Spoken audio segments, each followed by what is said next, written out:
Simplex Method. Contoh, selesaikan program linear berikut menggunakan Simplex Method.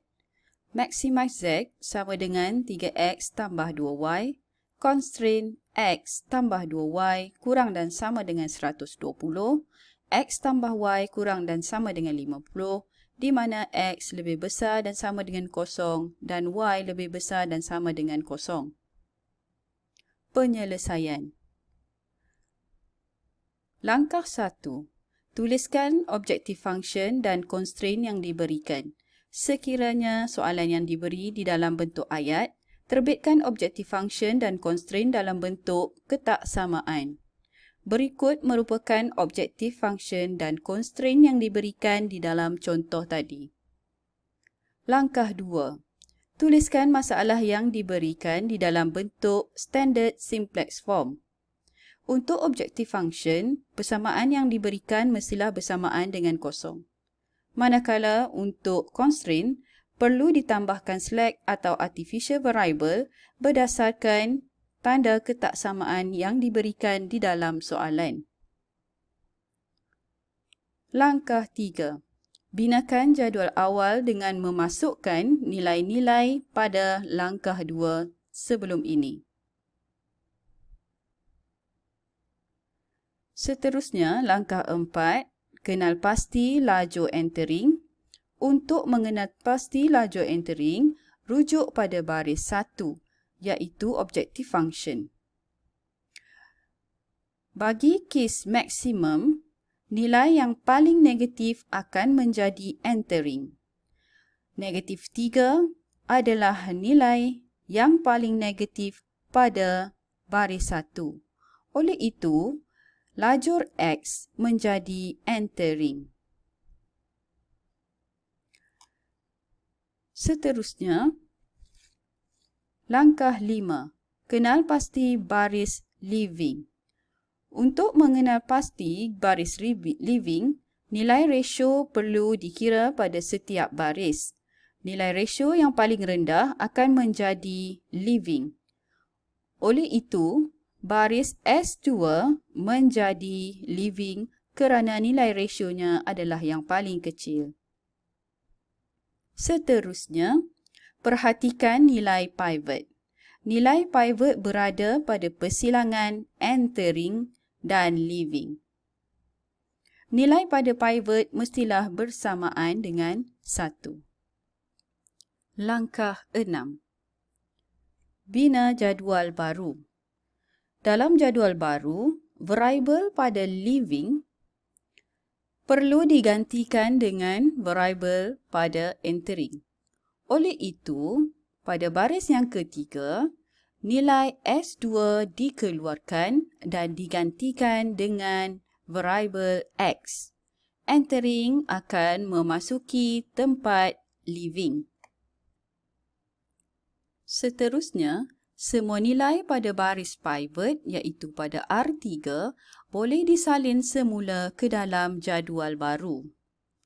Untuk mengisi nilai pada baris 1 dan baris 2, formula baru perlu dihasilkan. Bagi baris 1, formulanya adalah R1 tolakkan dengan baris pivot iaitu R3 dalam kurungan R1 bahagi dengan R3, di mana nilai R1 ialah negatif 3 dan nilai R3 adalah 1. Maka formula yang terhasil adalah R1 tambah 3 R3. Formula ini akan dimasukkan di dalam kalkulator sebagai X tambah 3Y. Cara untuk menekan kalkulator adalah alpha X tambah 3 alpha Y. Kemudian, tekan calculate. Masukkan nilai X iaitu nilai pada R1. Negatif 3. Kemudian tekan sama dengan. Masukkan pula nilai Y iaitu nilai pada R3. 1. Kemudian tekan sama dengan. Nilai yang terhasil adalah sama dengan 0. Masukkan nilai 0 pada baris yang pertama. Seterusnya, ulang langkah yang sama dengan memasukkan nilai pada lajur yang kedua, iaitu nilai -2 dan 1. Tekan kalkulate, masukkan nilai -2 sama dengan Y1 sama dengan. Nilai yang terhasil adalah sama dengan 1. Isikan pada lajur yang kedua dengan jawapan 1. Seterusnya, pada lajur yang ketiga, nilai yang dimasukkan adalah 0, 0 dan jawapan yang terhasil adalah sama dengan 0. Dan lajur yang keempat, nilai yang dimasukkan adalah 0 sama dengan 1 sama dengan. Jawapan yang terhasil adalah sama dengan 3. Dan yang terakhir, masukkan nilai X adalah sama dengan 0, sama dengan Y adalah 50. Sama dengan. Jawapan yang terhasil adalah 150. Selesai untuk baris yang pertama.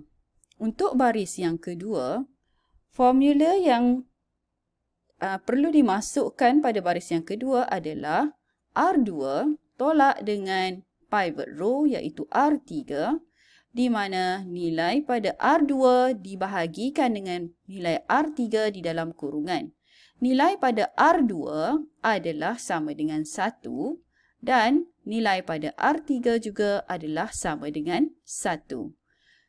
Oleh itu, formula yang terhasil adalah R2 tolakkan dengan R3. Formula yang akan dimasukkan di dalam kalkulator adalah X tolak Y. Cara untuk memasukkan nilai di dalam kalkulator adalah tekan alfa X tolak alfa Y.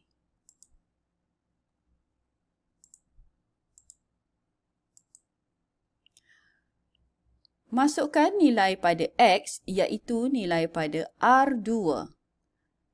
R2 adalah 1. Tekan calculate. Nilai X adalah 1 sama dengan. Nilai Y adalah pada R3 iaitu 1 sama dengan. Jawapan yang terhasil adalah sama dengan 0. Maka kita masukkan jawapan pada lajur yang pertama.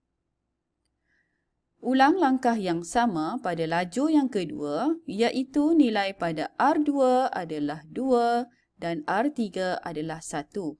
Tekan calculate, X sama dengan 2, sama dengan Y sama dengan 1, sama dengan.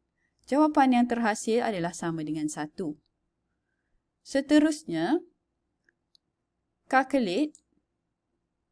Lajur yang ketiga, X adalah sama dengan 1 dan Y sama dengan 0.